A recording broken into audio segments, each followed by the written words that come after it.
I went to Europe for 11 days and spent $1,200 total, including flights. Here's exactly how. Decide on annual travel budget first. $1,500?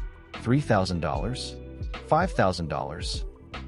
Divide by 12 and auto-transfer monthly to dedicated travel savings. Travel with money already saved.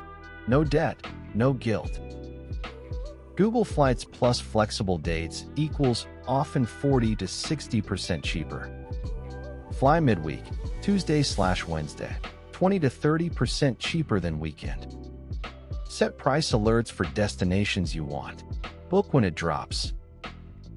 Airbnb versus hotel. Airbnb wins for 3+ nights, hotel for 1 to 2 nights. Hostel private rooms, $30 to $60 per night in Europe versus $150 plus hotel. House sitting apps, free accommodation in exchange for pet/house care.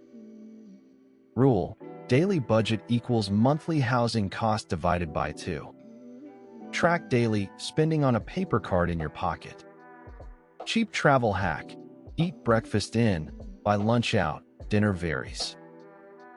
Get my travel budget planner at https://funbiz.gumroad.com. If this helped you at all, please hit the like button right now. It tells YouTube this video is worth showing to more people. And subscribe and tap the notification bell so you never miss a tip. We post every Monday, Wednesday, and Friday.